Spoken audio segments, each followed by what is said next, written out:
Stable voice channel में आप लोगों का स्वागत है। आज की कहानी बहुत ही इमोशनल और प्रेरणादायक पारिवारिक कहानी है। एक बूढ़ी माँ ने अपनी ही बेटे और बहू को सबक सिखाया और अपनी ही परिवार को बचा लिया। इसी पे बहुत अच्छी कहानी है। आइए इस कहानी को शुरू करते हैं।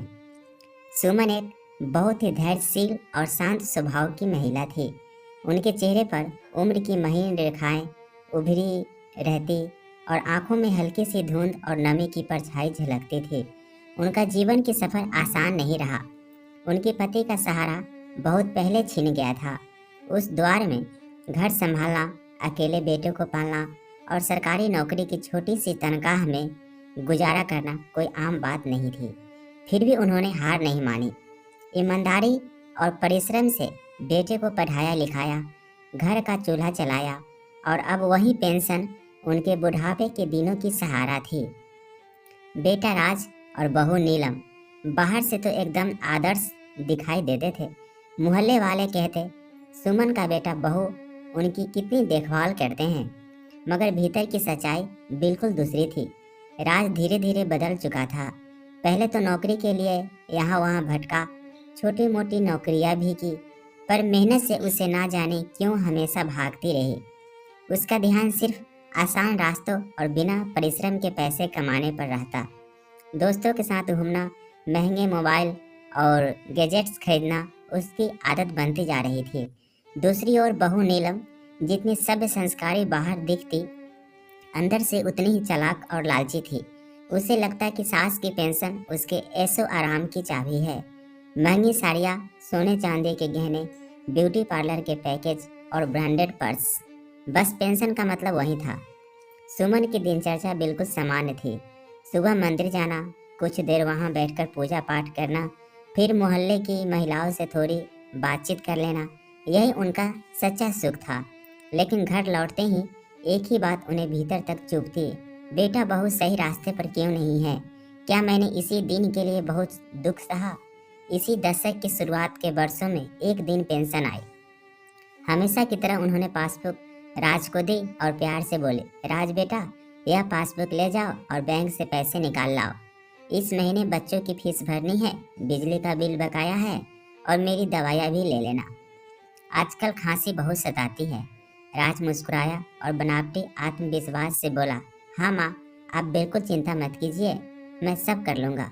पर उसके मन में नेक इरादे नहीं थे।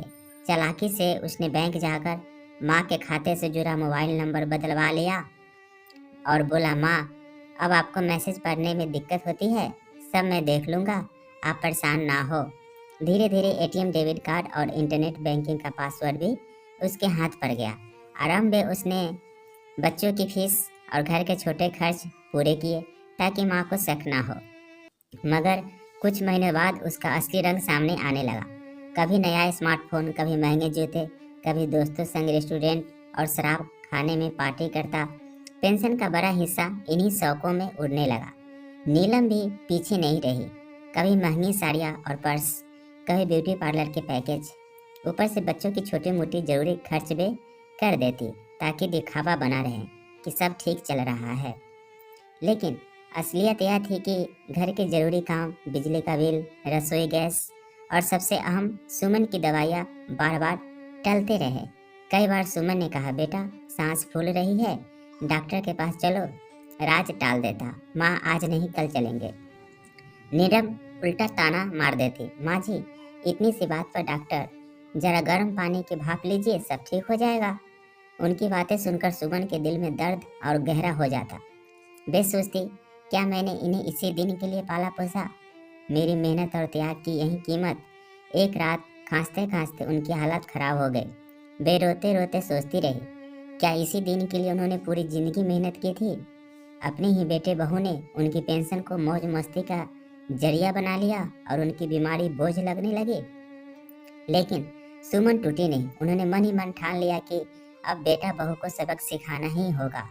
कुछ दिनों बाद उन्होंने मोहल्ले की पुरानी पड़ोसन शांति देवी से अपना दुख बांटा। शांति दीदी ने सलाह दी, बहन खुद बैंक जाओ और पासबुक अपडेट कराओ, तभी असली सच मालूम होगा। अगले दिन हिम्मत जुटाकर सुमन बैंक पहुंची और पासबुक छपवाते ही उनके पैरों तले जमीन खिसक गई। हर हफ्ते खाते से निकासी हो रही थी, कभी एटीएम से, कभी तत्काल भुगतान सेवा आईएमपीएस से, तो कभी कार्ड स्वाइप्स के जरिए। पन्नों में दर्ज था सीएससी डिजिटल कॉर्नर, जहां से नया मोबाइल और ईयरबड्स खरीदे गए थे। दूसरी प्रविष्टि थी मोहल्ला मल्होत्रा रेस्टोरेंट और पवेलियन, फिर स्टाइलिश बुटीक और ग्लो एंड शाइन सैलून जैसे खर्च। बच्चों की फज भी दिखी, पर बाकी निकासी उससे कई गुना ज्यादा थी। काउंटर पर बैठे कर्मचारी ने हैरानी से पूछा, माँ जी, यह सब आप क्या कर रही है? सुमन ने कांपती आवाज में कहा, नहीं बेटी, मेरा तो एटीएम कार्ड भी बेटे के पास है। कर्मचारी ने धीरे से समझाया कि खाते से जुड़ा नंबर बदल दिया गया है और इंटरनेट बैंकिंग भी एक्टिव है। उसने कहा, अगर आप चाह तो कार्ड ब्लॉक कर दीजिए और मोबाइल नंबर वापस अपने नाम करवा ले। सुमन ने वहीं बैठकर आवेदन दिया और खाते पर अपना नंबर फिर से जुड़वा लिया। उनके दिल में दर्द भी था और एक सुकून भी कि अब बेटे बहू की चालाकियां सामने आ गई है।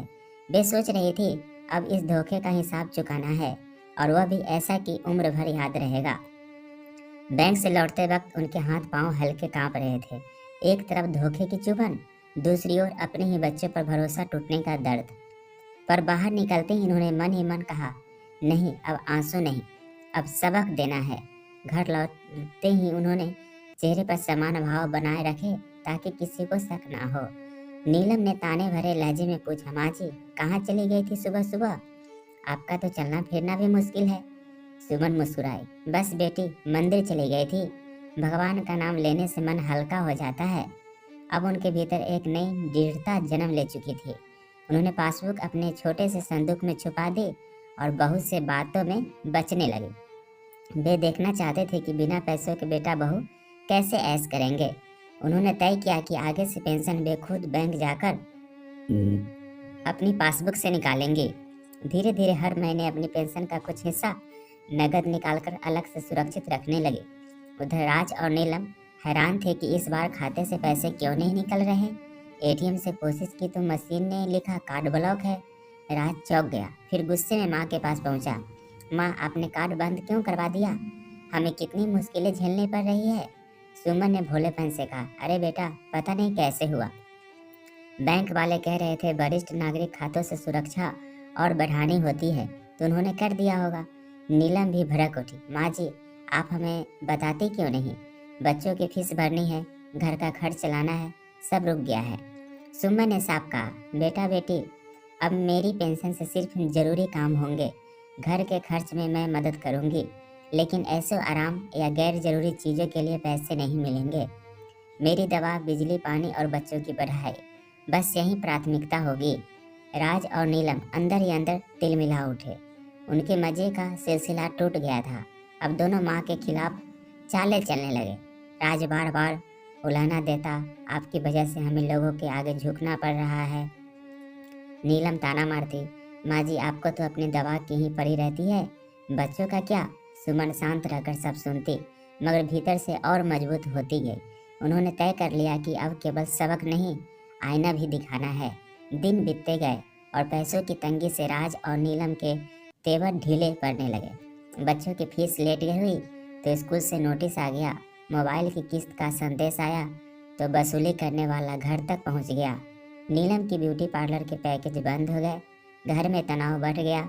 नीलम गुस्से में बच्चों पर चिल्लाने लगी और आज देर रात तक दोस्तों से उधार मांगता फिरता। एक दिन बच्चे रोते हुए बोले, दादी, पापा ने फीस नहीं दी तो हमें कक्षा से निकाल देंगे। सुमन का हृदय पिघल गया। उन्होंने तुरंत छिपाए हुए पैसे से स्कूल जाकर फीस भर दी। बच्चों ने झुककर दादी के पैर छुए और मासूमियत से कहा, दादी, आप ही हमारी सच्ची भगवान हो। सुमन की आंखें भर आई। उन्होंने मन ही मन सोचा, बेटा, बहू तो बिगड़ गए हैं, पर इन मासूमों का भविष्य मैं बिगड़ने नहीं दूंगी। अगली योजना बनाते हुए उन्होंने तय किया कि पेंशन का बड़ा हिस्सा बच्चों की पढ़ाई और भविष्य के लिए अलग से अस्थायी जमा में रखा जाए, ताकि आगे से बेटा बहू उस पैसे तक पहुंच ही ना सके। वे बैंक गए और बाल शिक्षा योजना में पैसा जमा करना शुरू कर दिया। जब राज को पता चला तो वह आग बबूला हो उठा।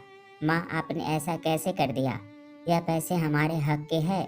सुमन ने पहली बार आंख में आंखें डालकर कहा, यह पैसे तुम्हारे हक के नहीं, तुम्हारे बच्चों के भविष्य के हैं।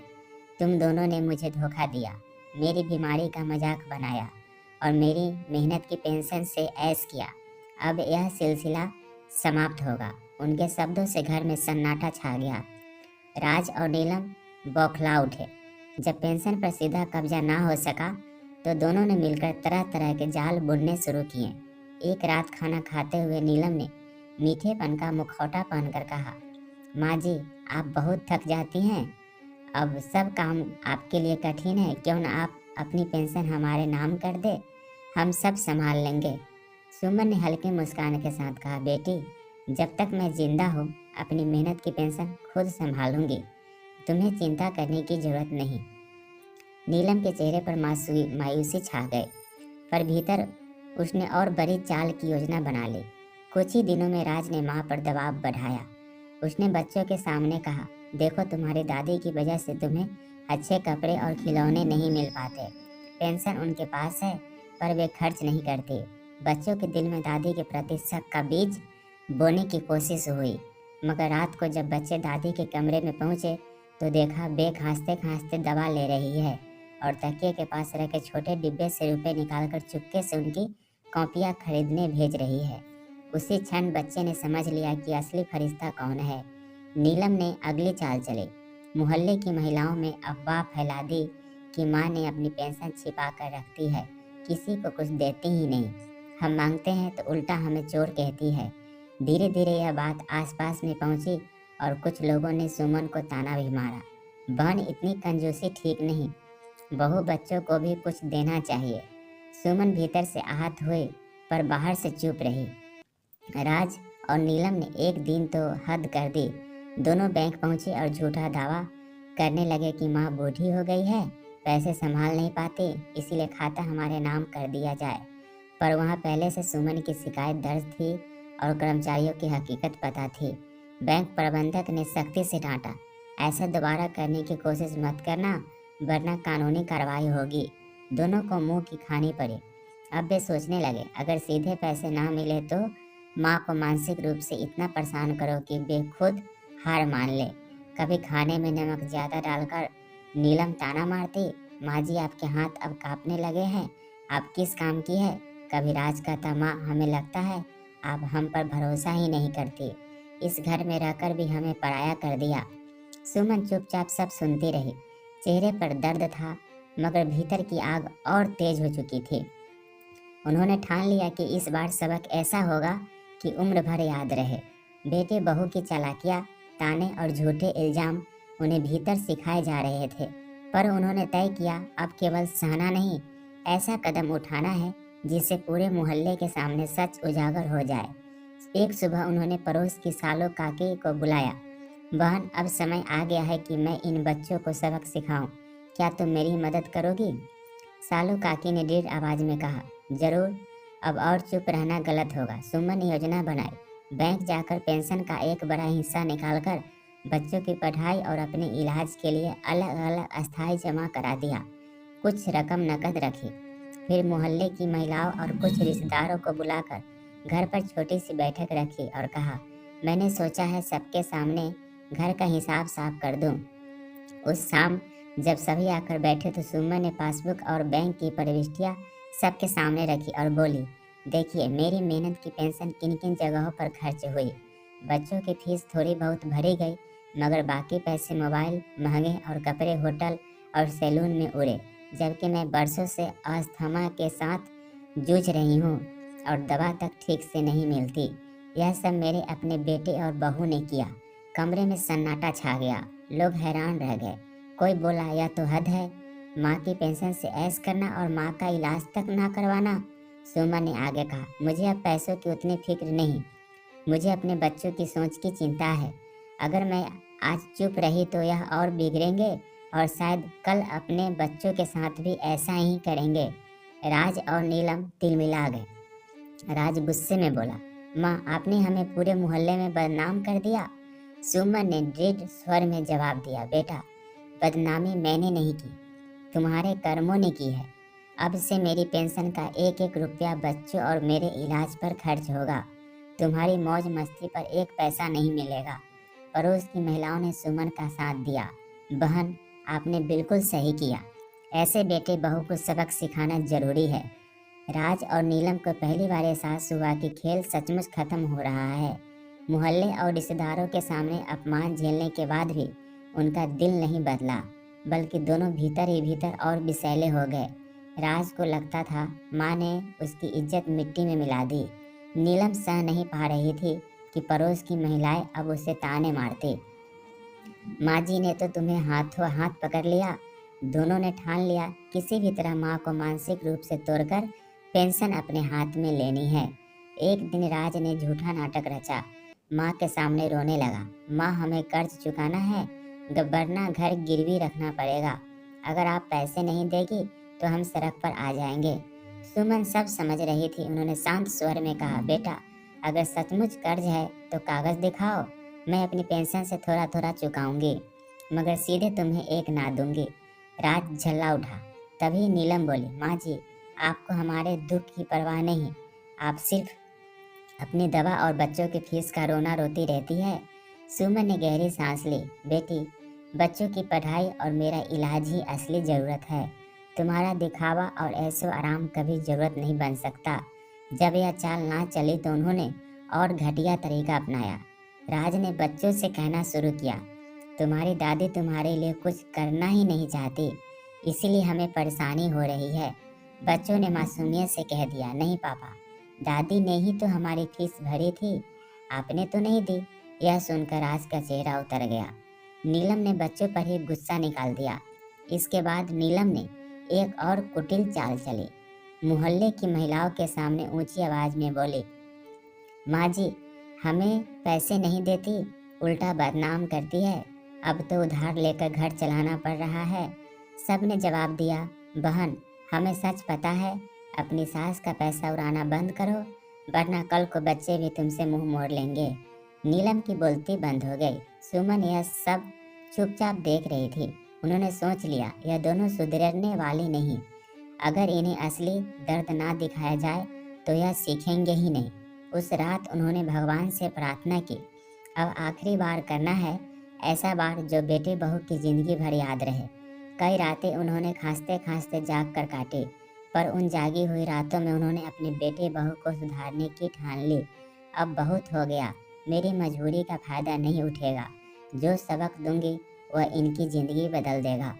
अगले ही दिन वे बैंक गई और अपनी पेंशन को 3 हिस्सों में बांट दिया। पहला हिस्सा बच्चों की पढ़ाई और फीस के लिए अस्थायी जमा में लगा दिया। दूसरा हिस्सा अपनी दवाइयों और इलाज के लिए अलग खाते में जमा कर दिया। और तीसरा हिस्सा यही सबसे बार एक भरोसेमंद रिश्तेदार अपने भाई के बेटे नितिन के नाम पर नामांकित कर दिया, ताकि अगर कभी वे ना रहे तो बच्चों का भविष्य सुरक्षित रहे। अब घर में राज और नीलम की चालाकियां रोना धोना बेअसर थे। पेंशन की तारीख आई तो दोनों ने खाते से पैसे निकालने की कोशिश की। संदेश आया, शेष राशि नहीं। राज गुस्से से माँ के कमरे में पहुंचा। माँ, यह सब क्या कर दिया आपने? हमारे लिए कुछ नहीं छोड़ा? सुमन ने सीधी नज़र से देखा। तुम दोनों के लिए छोड़ना ही मेरी सबसे बड़ी गलती होती। तुमने मेरी दवा रोक दी, मेरी सांसों का मजाक बनाया, मेरी मेहनत की कमाई ऐश में उड़ा दी। अब तुम्हें कुछ नहीं मिलेगा। मेरी पेंशन अब सिर्फ बच्चों और मेरे इलाज के लिए है। नीलम चिल्लाई, माँ जी, हमें तो आप पर भरोसा ही नहीं। अगर आपने हमें पैसा नहीं दिया तो हम सब छोड़कर अलग हो जाएंगे। सुमन शांत स्वर में बोली, अलग होना है तो हो जाओ, पर याद रखना, मैं अपनी पोती और पोते को कभी बेसहारा नहीं होने दूंगी। उनका भविष्य मेरी जिम्मेदारी है, तुम्हारी नहीं। यह बातें सुनकर मोहल्ले की महिलाएं जो वहां मौजूद थी दंग रह गई और बोली, बहन, आपने बिल्कुल सही किया। औरतें चाहे बुजुर्ग हो या जवान, अगर अपने पैरों पर खड़ी हो तो कोई उसका शोषण नहीं कर सकता। राज और नीलम पहली बार समझ गए, माँ ने अब उनकी कमजोरियाँ पहचान ली है। उनका खेल खत्म हो चुका है। उनके चेहरों से अकड़ उतर गई। सुमन के हृदय को सुकून मिला। उन्होंने धीरे से भगवान से कहा, हे प्रभु, मेरे बेटे बहू भटक गए हैं, पर उम्मीद है आज का सबक उन्हें जिंदगी भर याद रहेगा। जिस दिन सुमन ने मोहल्ले और रिश्तेदारों के सामने यह कदम उठाया, उसी दिन से राज और नीलम का चेहरा उतर गया। पहले तो दोनों ने गुस्से में दिन भर माँ से बात करना बंद कर दिया, पर भीतर से शर्म और चिंता उन्हें चोटने लगी। रात जब भी दोस्तों से मिलता कोई ना कोई ताना कस देता, तेरी माँ ने तो तुझे सबके सामने आईना दिखा दिया। धीरे धीरे दोस्त भी दूरी बनाने लगे। नीलम जब गली से निकलती तो महिलाएं मुस्कुराकर फुसफुसाने लगती, यही है वह बहू जिसने सास की दवा का पैसा भी छीन लिया। उसके चेहरे पर तमक सवार हो जाती। एक दिन बच्चों की फीस जमा करने का नोटिस फिर आया, मगर इस बार दादी पहले ही जमा कर चुकी थी, इसीलिए पढ़ाई नहीं रुकी। अरुण ने शाम को पापा से कहा, पापा आपने कुछ नहीं किया, दादी ने हमारी फीस भरी। आप कहते हो दादी बुरी है, पर दादी ही हमारी सच्ची हीरो है। राज का सिर झुक गया। वह पहली बार सोचने लगा, आखिर उसने खोया क्या क्या है। रात को जब सुमन को खांसी का दौरा पड़ा और बेद दवा ले रही थी, तभी नीलम दरवाजे पर खड़ी रह गई। उसे याद आया कैसे उसने महंगी साड़ियाँ और पार्लर पैकेजों पर पैसे उड़ाए, जबकि घर की बुजुर्ग माँ दवाइयों के लिए तरसती रही। अपराध बोध ने उसके मन को छुआ। अगर अहंकार अभी जिंदा था, उसने मुंह से कुछ नहीं कहा। राज भी अब अकेलापन महसूस करने लगा। दोस्तों की पार्टियां बंद, कर्जदार रोज घर आकर गेट पर पैसे मांगते और माँ का पैसा अब हाथ नहीं आता। धीरे धीरे उसे एहसास हुआ, उसकी मौज मस्ती ने न केवल उसकी माँ को तोड़ा, बल्कि बच्चे के सामने भी उसकी इज्जत मिट्टी में मिला दी। इन्हीं दिनों मोहल्ले में एक बुजुर्ग अंकल का निधन हो गया। उनकी स्थिति सुमन जैसी थी, फर्क सिर्फ इतना कि उनके बच्चे ने उनकी बिल्कुल परवाह नहीं की और अंत में वे अकेले ही दम तोड़ गए। इस घटना ने राज के दिल पर गहरा असर किया। उसने सोचा, अगर मैं अपनी माँ को ऐसे ही सताता रहा तो शायद कल मेरा भी यही हाल होगा। उस रात राज माँ के पैरों में बैठकर धीमे से बोला, माँ मुझे माफ़ कर दीजिए, मैंने बहुत गलत किया। आपकी दवा का पैसा रोका, आपकी मेहनत का पेंशन से ऐश किया। अब समझ आया कि मैंने अपने बच्चों के सामने भी गलत उदाहरण रखा। सुमन की आंखों से आंसू बह निकले, मगर इस बार बेराहत के आंसू थे। उन्होंने बेटे के सिर पर हाथ रखा, बेटा सुधरने में देर नहीं होती, अगर दिल से बदल जाओगे तो मुझे और कुछ नहीं चाहिए। नीलम भी भीतर ही भीतर शर्मसार हुई। वह पहली बार माँ के पैरों के पास बैठ गई। माँ जी, मैं भी अपनी गलती मानती हूँ, लालच में आकर मैंने आपको बहुत सताया। अगर आप चाहे तो हमें एक मौका दीजिए। सुमन ने गहरी सांस ली। मैंने तुम्हें पहले भी मौका दिया था, पर तुमने गवा दिया। अब मैं दोबारा भरोसा करूँगी, लेकिन शर्त यह है कि घर का पैसा सिर्फ ज़रूरतों में लगेगा, ऐसो आराम में नहीं। बच्चों की पढ़ाई और मेरा इलाज सबसे पहले होगा। राज और नीलम ने सिर झुकाकर हामी भरी। उस रात के बाद घर का माहौल धीरे धीरे बदलने लगा। राज, जो पहले दिखावे और मनमानी में डूबा रहता, अब समय पर घर लौटने लगा, छोटे छोटे काम पकड़ने लगा और रोजगार ढूंढने में गंभीर हो गया। जब भी कहीं साक्षात्कार देने जाता, माँ उसके लिए ईश्वर से प्रार्थना करती। नीलम, जो हर महीने साड़ियाँ और ब्यूटी ट्रीटमेंट पर पैसे उड़ा देती, अब घर के कामों में मन लगाने लगी, बच्चों की पढ़ाई में मदद करने लगी और सुमन की दवाइयाँ समय पर देने की जिम्मेदारी अपने हाथ में ले ली। इस परिवर्तन से सुमन की तबीयत भी संभलने लगी, क्योंकि दवा अब कभी नहीं छूटती थी। राज हर हफ्ते उन्हें डॉक्टर के पास ले जाने लगा। नीलम ने उनके लिए भाप यंत्र और नेबुलाइजर साफ रखे और समय पर इन्हेलर थमा दी थी। यह सब देख पड़ोसी दंग थे। जो बेटा बहू कभी माँ का पैसा उड़ाते थे, वहीं अब उनकी सेवा में लगे थे। बच्चे भी प्रसन्न रहने लगे। पहले पापा मम्मी और दादी में तकरार देखकर उनका मन उदास हो जाता था, अब सब साथ बैठकर भोजन करते, बच्चे हंसते खेलते और घर में शांति रहती। एक दिन अरुण ने मासूमियत से कहा, दादी अब तो हमारा घर सचमुच घर जैसा लगने लगा है। यह सुनकर सुमन का दिल भर आया। धीरे धीरे राज को छोटी सी नौकरी मिल गई। वेतन भले कम था, पर मेहनत की कमाई थी। पहली पगार लाकर उसने माँ के हाथ पर रखी।